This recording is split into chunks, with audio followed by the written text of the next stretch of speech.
En esta oportunidad vamos a estudiar el mensaje de Jesucristo a la iglesia de la Odisea, la última de las 7 iglesias.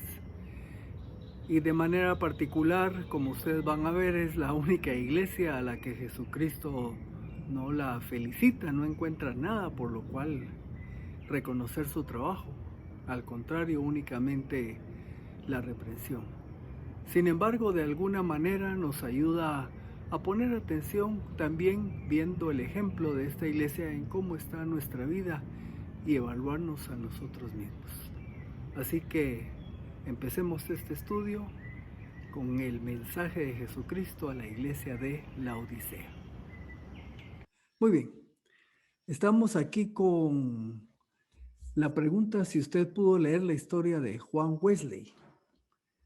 Y al haberla leído esa historia, precisamente el objetivo era darnos cuenta cómo dentro de la iglesia pueden haber personas que no han nacido de nuevo. Y para muestra un botón, en el caso de Juan Wesley, que él, como usted pudo ver, él había sido ya nombrado, era un pastor de la iglesia anglicana y de hecho había salido incluso como misionero, porque usted lee ahí la historia que viajó a América desde Inglaterra para predicar el evangelio. Y sin embargo, él se dio cuenta en el viaje, conociendo a otros cristianos, los que ahí en la historia se habla, los moravos, que eran unos creyentes de origen alemán, que al verlos él se da cuenta de que a él le faltaba algo, y es que él no había nacido de nuevo. Y en la historia usted puede leer cuando llega el punto en que él ya cree en el Señor Jesús como su Señor y Salvador, ¿verdad? Y entonces nace de nuevo. Y ahí tengo una pregunta que dice, ya aprovechando el documento, dice, ¿está seguro usted de haber nacido de nuevo? Y claro, algunos me podría decir, ¿y qué tiene que ver esto con la iglesia de la Odisea? Bueno, pues vamos, cuando veamos lo de la iglesia, vamos a entender por qué vimos esto. Pero este fin de semana precisamente se dio un suceso interesante que voy a compartir con usted, que tiene que ver con lo que está viviendo la iglesia hoy y que tiene cierto grado de relación con lo que pasó en la Odisea. Esta noticia es apenas del día sábado. Megan Rotter es el primer transgénero declarado en ser ordenado ministro por la Iglesia Evangélica Luterana en Estados Unidos. Esto fue el 8 de mayo. Fue electo obispo del Sínodo de Sierra Pacific o Sierra Pacific Synod. Bueno, les cuento, esta persona que ustedes están viendo aquí, vamos a ponerle aquí la señal. Vamos a quitarle ahí, vamos a poner lucecita. Esta persona, aquí pues parece, bueno, es un obispo, con O, ¿verdad? Pero en realidad es una mujer que cuando entró a los primeros años de universidad, salió a luz y se declaró lesbiana. Sin embargo, años después, decidió que iba a cambiar su sexo, si se puede llamar así, entonces es lo que se llama un transgénero, es una mujer que se pasó ahora a una identidad de hombre. Y esta persona hoy día es un obispo de esta iglesia que está aquí, iglesia luterana, la iglesia evangélica luterana, que podríamos poner en tela de juicio si de verdad es iglesia, menos que sea evangélica, ¿verdad? Y creo que si Lutero resucitara, le da chucaque otra vez de ver en lo que se ha convertido una iglesia que se derivó de las enseñanzas que él tuvo. Bueno, solo pongo este ejemplo porque se imagina cómo será esa iglesia, la iglesia evangélica luterana, tiene alrededor de 3 millones de miembros en Estados Unidos y un muy buen número de congregaciones. Pero esta iglesia ya de hace años ya entró dentro del movimiento LGBT, aceptando algunos de sus ministros que pudieran ser homosexuales o lesbianas, ¿verdad? Y ahorita la noticia es tener un obispo. En su estructura, pues ya es jerárquicamente una persona de mayor peso. Bueno, esto solo como trasfondo de lo que vamos a ver. Ahí usted puede ver un 0. Ese 0 quiere decir que la iglesia de la Odisea recibe 0 reconocimiento, cero alabanzas de parte de Jesucristo. Comparado con las demás iglesias, hubo cosas buenas que les dijo el Señor, algunas apenitas, aunque fuera una, pero la iglesia de la Odisea sí, cero, se rayó, ¿verdad? Dice el pasaje, escribe al ángel de la iglesia en la Odisea, el amén, el testigo fiel y verdadero, el origen de la creación de Dios, dice estas cosas. Como siempre, vamos a ver un poquito de la Odisea, la ciudad donde estaba esta iglesia, ¿verdad? Y como usted puede ver, es la séptima iglesia a la que se le dirige una de estas cartas. La ciudad de la Odisea fue fundada por un rey que se llamaba Antíoco II, ¿verdad? Entre el año 261 y 253, y la fundó en honor de su esposa que se llamaba Laodice. Por cierto que después se divorciaron, pero pues ya le quedó el nombre a la ciudad como Laodicea. Y de nuevo, recuerdo que esta ciudad pues no era muy antigua, porque algunas de las otras que vimos eran ciudades que tenían 500, 800, 1000 o más años de haber sido establecidas. Esta podría ser relativamente joven, apenas siglo III antes de Jesucristo.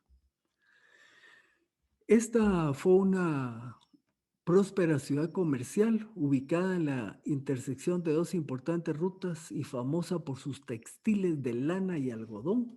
Era un centro clave en el comercio y el mundo bancario. Vendía una muy buena conocida pomada para los ojos y también prendas de vestir de alta calidad hechas de una excelente lana negra. Y también contaba con un acueducto que les proveía de agua tibia. Así que sus negocios grandes eran banca y comercio. También tenían el negocio de la lana negra, muy apreciada, ¿verdad? Buen negocio tenían con esto. Y contaba con una facultad de medicina, donde una de sus áreas de especialidad era problemas de los ojos, y por eso tenían esa pomada que era muy, muy conocida en la región. Bueno, otro dato interesante de esta ciudad es que es una zona presente en Turquía, es una zona que se ve afectada frecuentemente por terremotos, y este autor Tácito anota que más o menos en el año 60-61, en el tiempo del reinado de Nerón, hubo un terremoto que destruyó completamente la ciudad. Ahora, era una ciudad con tal prosperidad que cuando se les ofreció ayuda de parte del imperio para reconstruirla, ellos dijeron que no. Sencillamente ellos podían reconstruirla por sí solos. Tenían la plata para reconstruirla, o sea, no necesitaban de la ayuda ni el apoyo del imperio. De esta ciudad, hoy solo quedan algunas ruinas. Al final, la ciudad ya por el siglo XIII quizás paró siendo destruida por los turcos y los mongoles. Ahí solo tenemos ya las ruinas de un teatro de los que ellos tenían en estas ciudades.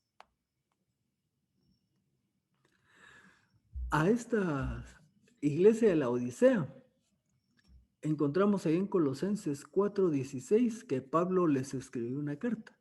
Dice el versículo 16, cuando esta carta haya sido leída entre ustedes, la carta a los colosenses, ¿verdad?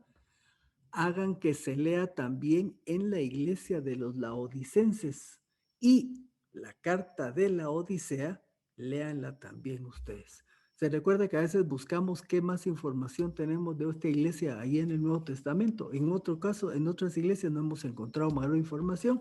Aquí tenemos esta referencia en la epístola a los Colosenses. Y en el capítulo 2, versículo 1, pues tenemos la evidencia de que Pablo no había llegado a esa iglesia. Dice, quiero pues que sepan cuán grande conflicto tengo por ustedes, por los de la Odisea y por todos los que nunca me han visto personalmente.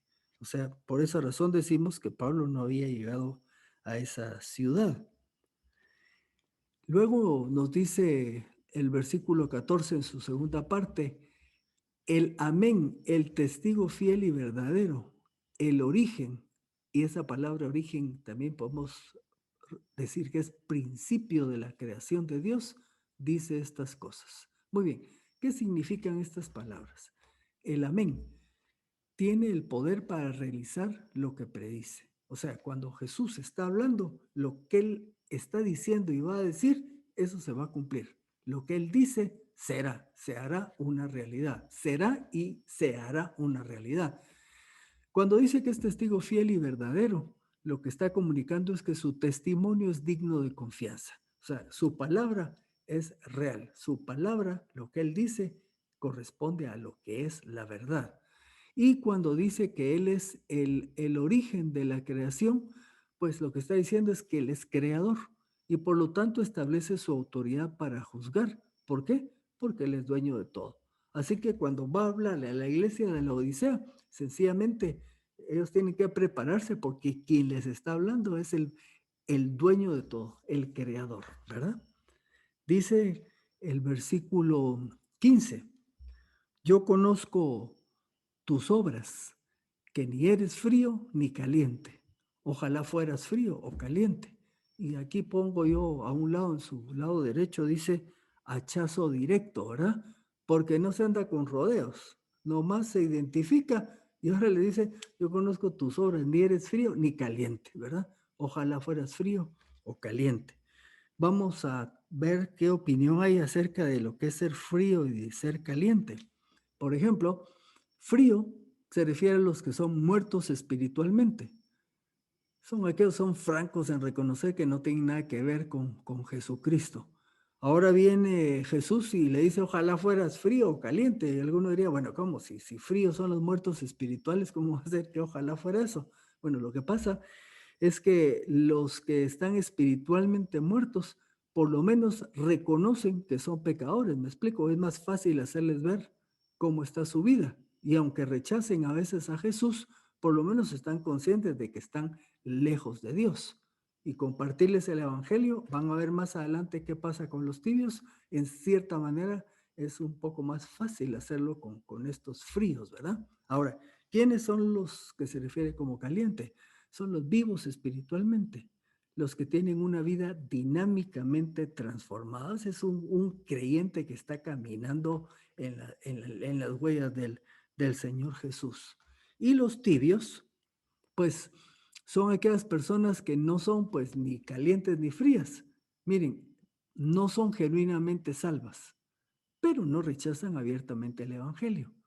Asisten a la iglesia y dicen conocer al Señor. Esta es la opinión del comentarista Simón Kistemaker. El problema con las personas tibias es que son aquellas que dicen, no, yo estoy bien, van a la iglesia, pueden cargar una Biblia bajo la mano, ¿verdad?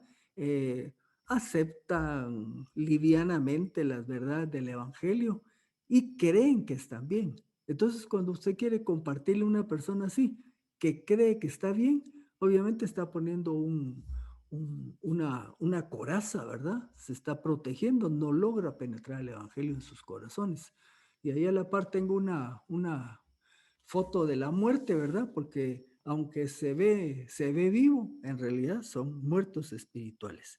¿Qué les dice el Señor Jesús? Les dice, así, porque eres tibio y no frío ni caliente, estoy por vomitarte de mi boca. O sea, tal era el estado de esa iglesia que la reacción del Señor Jesús le dice, me dan ganas de vomitarte de mi boca. O sea, un rechazo a esa situación de esa congregación que había ahí en la Odisea. Ahora, anoto algo acá interesante. Esta parte donde dice estoy, vamos a ponerlo aquí con rojo, estoy por, ¿verdad? Ese verbo, pues lo anoto, ¿qué es lo que quiere decir aquí? Estoy a punto. Hay algunas traducciones que dicen de una vez, te vomitaré, pero en realidad el verbo da esta idea, estoy a punto de. Y cuando vemos esto, ¿qué es lo que podemos percibir? Que en medio del malestar que le ocasiona esa iglesia, todavía hay gracia, me explico. Todavía hay paciencia de parte del Señor. Le dice, mira, y puse ahí esa figurita de los dedos, ¿verdad? Estoy a punto, o sea, ya casi viene lo que va a ser la disciplina o juicio para esta iglesia, pero todavía hay gracia de parte del Señor. Un versículo interesante que dijo Jesús estas palabras. Y se refería en ese tiempo a los fariseos. Dice, este pueblo me honra de labios, pero su corazón está lejos de mí. Esta era la iglesia de la Odisea, ¿verdad? Podían hablar de las cosas de Dios y de Jesús, pero como los fariseos dice, pero su corazón está lejos de mí. En vano me rinden culto, puesto que enseñan como doctrina los mandamientos de hombres, ¿verdad? Una iglesia sin Cristo, una iglesia sin el Espíritu Santo, únicamente enseñando cosas de hombres. ¿Qué más sigue diciendo el versículo 17? Le dice a la iglesia de la Odisea, ya que tú dices, soy rico, me he enriquecido y no tengo ninguna necesidad, y aquí pongo en negrías precisamente, tú dices, ¿verdad? Porque la opinión de la iglesia de la Odisea es, ellos dicen, y no necesariamente a la realidad. ¿Qué era lo que decían? Que eran ricos, se han enriquecido, no tienen ninguna necesidad. ¿Qué estaba reflejando la iglesia de la Odisea? Estaba reflejando la cultura de la ciudad de la Odisea. Ya les comenté yo que cuando hubo un terremoto y fue destruida, no necesitaron ayuda, eran autosuficientes. Ellos solitos reconstruyeron la ciudad, se sentían orgullosos de eso, ¿verdad? No tenían necesidad que nadie los ayudara. Pues la iglesia también se sentía así. Dice, soy rico, no tengo ninguna necesidad. Ahora, ¿cuál es la opinión de Jesús? Dice, y no sabes, y ahora sí, la palabra de Jesús, que tú eres. Fíjense, aquí del lado izquierdo tú dices, pero ahora Jesús declara, tú eres. ¿Y qué es esta iglesia? Dice, desgraciado, miserable, pobre, ciego y desnudo. ¿Y sabe qué es lo curioso, verdad? La parte de desgraciado y miserable pues refleja una situación interna de la congregación, ¿verdad?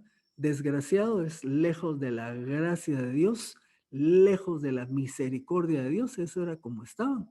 Pero aquí curiosamente, en una ciudad que era próspera económicamente, Jesús le está diciendo a la iglesia, tú eres pobre, le dice. En una ciudad que tenía fama por sus medicamentos para los ojos, Jesús le dice, eres ciego. Y en una ciudad que se jactaba de las ventas de vestimentas de lana negra, porque criaban ovejas negras, ¿verdad? ¿Qué le dice Jesús? Y estás desnudo. O sea, todo lo contrario a lo que caracterizaba a esa ciudad. Y obviamente aquí está describiendo la realidad espiritual de los miembros de esa congregación. Aquí tenemos, vamos a ver, del lado izquierdo, que esto se refiere a lo material, y del lado izquierdo estamos hablando de la parte espiritual. ¿Cómo se miraban a sí mismos los de la Odisea? Bueno, como tengo yo aquí este lado, aquí, ellos se miraban ricos, ¿verdad? Prósperos. Pero cuando Jesús les dice cómo son, era otra historia, ¿verdad? Pobre, ciego y desnudo. Estaban en la lipidia espiritual, por supuesto. Ahora nosotros tenemos que tener cuidado cuando hablamos. Yo sugiero que en vez de decir, soy rico, me he enriquecido y no tengo ninguna necesidad, puedo decir, el Señor me ha bendecido. O sea, si tengo algunos recursos materiales, la cantidad que sea, tengo que reconocer que eso proviene de Dios. El Señor me ha bendecido. Y descanso en que Él proveerá para mis necesidades.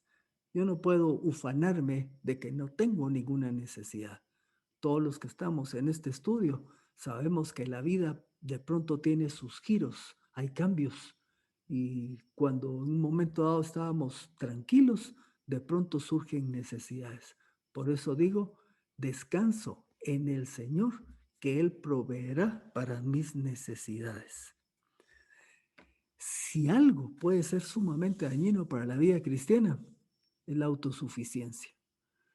Cuando nosotros consideramos que en la vida hemos logrado un capital, una ocupación en que somos expertos y nos llaman de distintos lugares, estamos cotizados, ¿verdad? Y quieren que trabajemos donde sea, si pierdo un trabajo, rápido me dan otro, ¿verdad? Y yo creo que me creo la divina garza, entonces puedo caer en esta situación de autosuficiencia. Tengo buenos ahorros en el banco, invertí en estas propiedades, que lo que usted sea. En el momento en que caemos en esa situación de autosuficiencia, ¿qué estamos comunicando? Que no estamos dependiendo de Dios para vivir nuestra vida.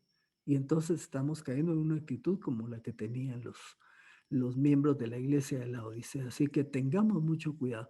Si el Señor nos ha bendecido, tenemos que estar siempre agachando nuestra cabecita y reconociendo que lo que tengamos o no tengamos, todo eso proviene de la mano del Señor.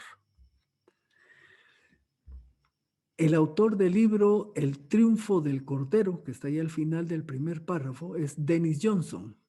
Dice que esta iglesia tenía los síntomas de afluencia. Y fíjense que no está diciendo influencia, sino es un término que acuñó otra persona, que es afluencia. Y le dicen que es un desorden psicológico caracterizado por aislamiento, aburrimiento, pasividad y falta de motivación que se da tanto en adultos, adolescentes y niños. ¿Y qué características tienen en común? Es por la posición de una gran riqueza. Entonces es interesante, por lo menos los que predican la teología de la prosperidad, ¿verdad? Que porque eres hijo del rey tienes que tener prosperidad y bienestar material y económico. Sin embargo, hay muchas personas que tienen esta situación de bienestar económico, pueden desarrollar este tipo de vida, ¿verdad? Aislamiento, aburrimiento, pasividad, falta de motivación. Y eso no importa la edad, ¿verdad? Ahora, otro autor, Arnold Fruchtenbaum, considera a la iglesia de la Odisea como una iglesia apóstata. Y él define apostasía como el abandono de la verdad que uno profesaba tener. Ciertamente se cree que la iglesia esta de la Odisea fue fundada en ese movimiento que parte ahí en Hechos 19, donde se nos dice que salieron a predicar por el Asia Menor. Entonces sí, hubo una iglesia y ustedes ya vieron que Pablo en alguna oportunidad les escribió y posiblemente fue una iglesia como las demás, queriendo servir al Señor, pero de pronto empezaron a alejarse de una comunión íntima con Él, ¿verdad? Y las verdades de la Escritura fueron quedando en un segundo plano y se fueron alejando de esas verdades. Y entonces entra el término aquí de apostasía, ¿verdad? Y es la opinión de este autor. Otro autor dice, personas así como las de la iglesia de la Odisea, dice, estas personas hipócritas y presumidas que se creen justas son mucho más difíciles de alcanzar con el evangelio que las de frío corazón que lo rechazan. A estas últimas, o sea, los de frío corazón, al menos se les puede mostrar que están perdidas. Pero los que piensan que por su propia justicia son salvos, muchas veces ocultan sus sentimientos religiosos y no están dispuestos a reconocer su verdadera condición. ¿Qué le dice Jesucristo en el versículo 18 a esta iglesia? Yo te aconsejo que de mí compres oro refinado por el fuego, para que te hagas rico, y vestiduras blancas para que te vistas y no se descubre la vergüenza de tu desnudez, y colirio para ungir tus ojos para que veas. Se recuerda que le dijo que era pobre, que estaba desnudo y que no miraba, que estaba ciego, ¿verdad? Entonces, ¿qué es lo que necesita una iglesia en este tipo de condición? Necesita precisamente a Jesucristo. Y Jesucristo es lo que le ofrece. Le ofrece que venga, que se acerque a Él y que adquiera a Él oro refinado. El oro refinado, lo que está diciendo, lo que Jesucristo ofrece es valioso. ¿Qué es lo que ofrece Jesucristo? Por supuesto, perdón de pecados y vida eterna. Las vestiduras blancas cubren la vergüenza del pecado, ¿verdad? Y cuando alguien cree en Cristo, entonces se recuerdan que en una iglesia anterior se habla de estas vestiduras blancas con las que él viste a los que son vencedores. ¿Y qué tenía esta iglesia necesidad? Era ciega, necesitaba ver su realidad. Y una vez que viera en realidad cómo estaba, entonces ya podía dar el paso de buscar la riqueza del Señor Jesús. Dice el versículo 19, yo reprendo y disciplino a todos los que amo.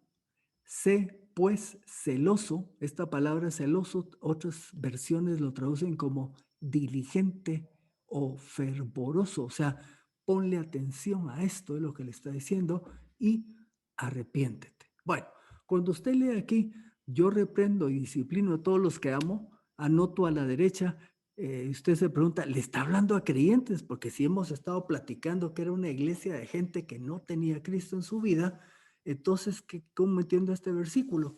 Y le anoto ahí, de este lado, vamos a ver aquí. Quizás usted está pensando en este pasaje que está en Hebreos, ¿verdad? Hebreos 12. El Señor disciplina al que ama y castiga a todo el que recibe como hijo. Y quizás usted lo relaciona con esta parte. Pero en realidad la respuesta es no. En esta iglesia no había creyentes. Entonces, cuando le dice, reprendo y disciplino a todos los que amo, ¿de qué está hablando? De ese amor que tiene Dios por el pecador. Estos miembros de la iglesia de la Odisea eran pecadores, estaban separados de Dios, necesitaban la salvación, necesitaban el evangelio, las buenas noticias de la obra de Cristo en la cruz, cómo murió por nuestros pecados, resucitó, y hoy día todo aquel que cree en él no se pierde, mas tiene vida eterna. Vamos a ver entonces el famoso versículo 20. Aquí yo estoy a la puerta y llamo. Si alguno oye mi voz y abre la puerta, entraré a él y cenaré con él y él conmigo. Fíjense que ustedes saben que una de las maneras con las que yo acostumbro compartir el evangelio es usando aquel famoso folletito de las 4 leyes, que por cierto en muchos lugares lo critican mucho, y al final y al cabo los mismos que lo critican a veces lo usan. Es tan solo una herramienta, me explico, es una herramienta que ayuda a compartir el evangelio.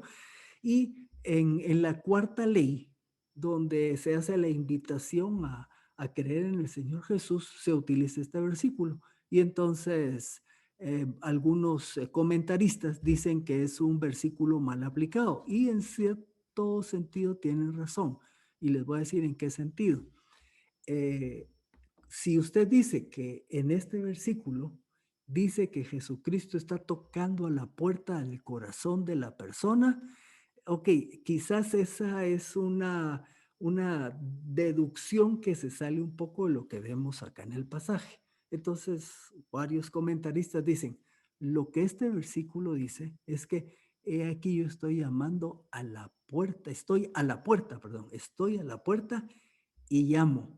Lo que dice es que está a la puerta de una congregación. En este pasaje, pues está a la puerta de la congregación de la Odisea. Entonces, ahí es lo que ha sido la diferencia. Que usted no diga que el versículo dice que Jesús está a la puerta del corazón de la persona, sino lo que dice el versículo es que Jesús está a la puerta, y es metafóricamente hablando, por supuesto, a la puerta de la iglesia. Hago una observación acá. Dice los que estudian esto más a pronto, dice que esto que yo estoy a la puerta, por cómo está conjugado el verbo, la idea es algo como esto. He aquí, he estado en la puerta, como que dice, lleva tiempo estando ahí parado en la puerta, ¿verdad? Lo que nos dice que ha sido esa insistencia, ese interés de Jesús por estas personas que no lo tienen en su vida. Y a continuación dice, y llamo, ¿verdad? Y entonces ese sí está activamente, dice, está Jesús tocando continuamente, ¿verdad? Muy bien. Entonces, si ya entendimos esto, Jesús está a la puerta de esta iglesia vacía y está tocando. Ahora, a partir de aquí es interesante. Dice, si alguno oye mi voz y abre la puerta, entraré a él y cenaré con él y él conmigo.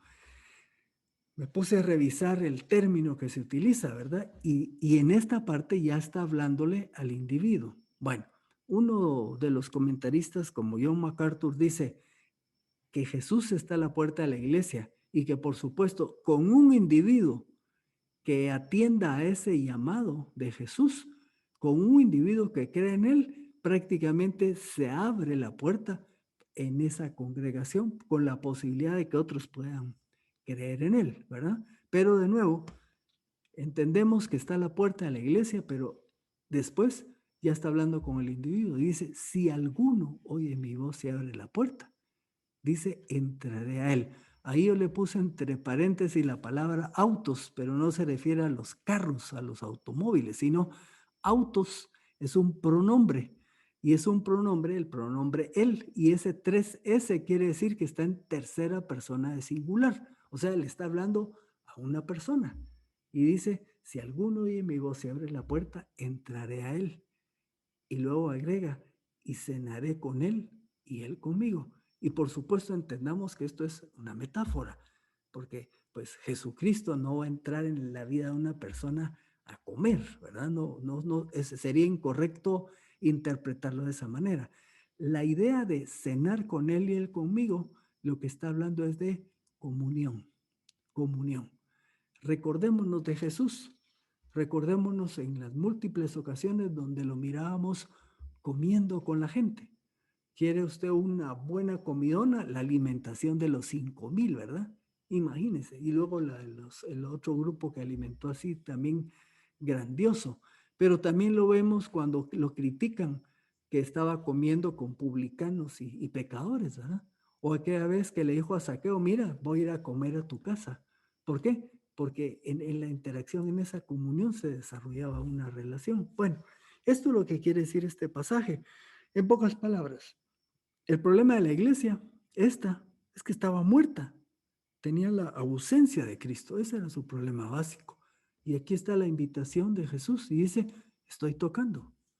Si alguno abre la puerta, entraré a él, cenaré con él y él conmigo.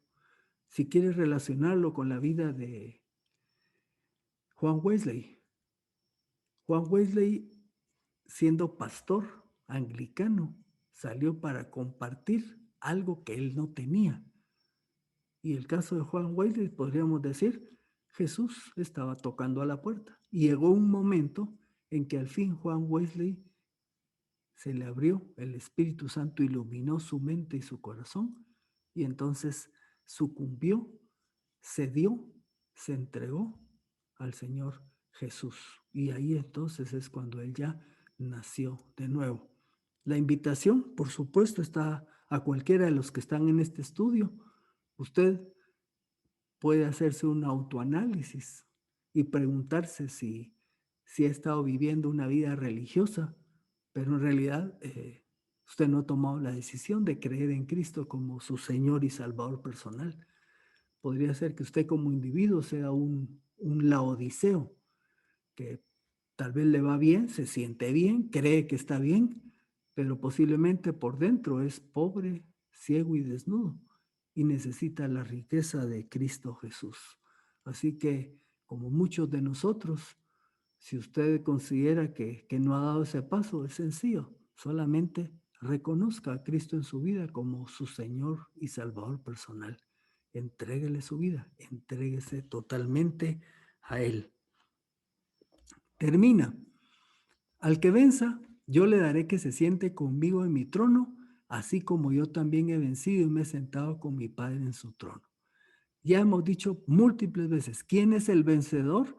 El que creyó en Cristo como su Señor y Salvador personal. Y nos hemos basado en el pasaje que está en Primera de Juan. El vencedor disfrutará de la salvación, disfrutará de la vida eterna con Jesús y reinará con él.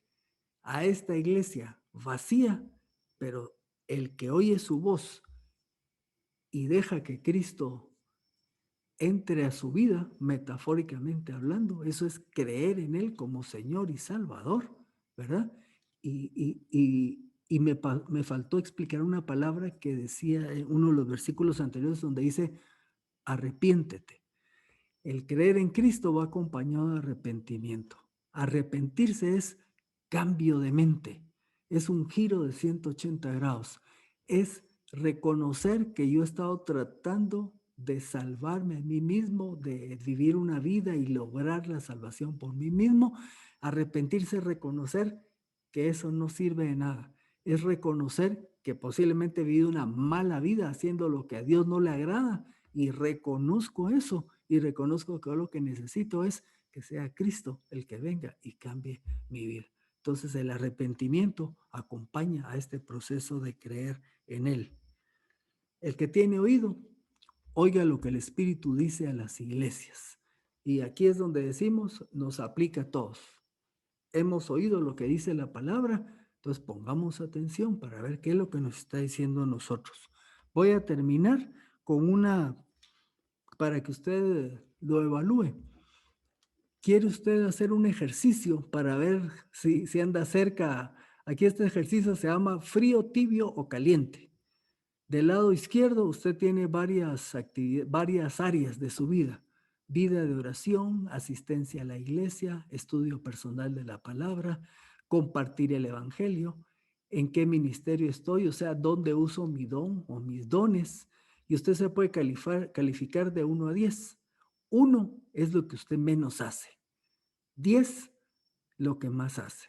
Por ejemplo, vida de oración. Un 1 sería que usted ora unos 5 minutos el día domingo. Ese es un 1. Un 10 sería que usted tiene múltiples tiempos de oración durante la semana. Está orando por los hermanos, por sus necesidades, por personas que quiere que conozcan al Señor. Usted se puede calificar. Asistencia a la iglesia. Un 1 sería que usted solo va para Semana Santa o el que se asoma solo cuando hay Santa Cena y de vez en cuando, ese es un 1, ¿verdad? Ahora, si usted es una persona que regularmente se congrega al fin de semana en otras reuniones, aún así como esta en la que estamos, etcétera, pues eso ya le da un mejor punteo. Estudio de la palabra, digamos, tiene una Biblia en su casa y no la abre, ese es un 1. Ahora, la lee, la medita y la estudia y lo hace regularmente y usted ya puede calificar, saber qué tanto se acerca a 10. Compartir el evangelio. Usted podría decir, yo nunca le he compartido el evangelio a nadie. Ahí se ganó un 1, ¿verdad? Pues tal vez una vez cada 6 meses medio le hablo a alguien, ya va por un 2, ¿verdad?